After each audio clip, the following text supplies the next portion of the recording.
ഒരു രോഗിക്ക് വേണ്ടി പ്രാർത്ഥിക്കാൻ പോയപ്പോ, അതും ICU കിടക്കുന്ന രോഗിയാണെന്ന് വിചാരിക്കണം, വലിച്ച് കിടക്കുക.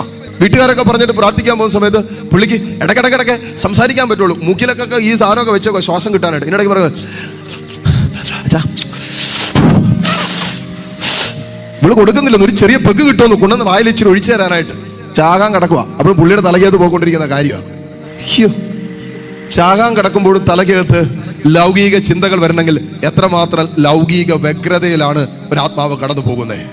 ലോകത്തോട് അമിതമായി ബന്ധപ്പെട്ട് കിടക്കുന്ന ഒരാത്മാവിന് ദൈവാത്മാവുമായിട്ട് ഐക്യപ്പെടാൻ പറ്റില്ല. ഈ ലോക ജീവിതത്തിൽ നമ്മൾ എങ്ങനെയായിരിക്കുമോ അത് തന്നെ ആയിരിക്കും വരാനിരിക്കുന്ന ജീവിതത്തിലും. ഹൈ ജമ്പ് ഒന്നും അവിടെ നടക്കാൻ പോകുന്നൊന്നുമില്ല, ഹൈ ജമ്പ് ലോങ് ജമ്പ് ഒന്നുമില്ല. ഈ ലോക ജീവിതത്തിൽ എന്ത് നമ്മൾ ആരംഭിച്ചുവോ അതിന്റെ തുടർച്ചയാണ് നിത്യജീവിതം.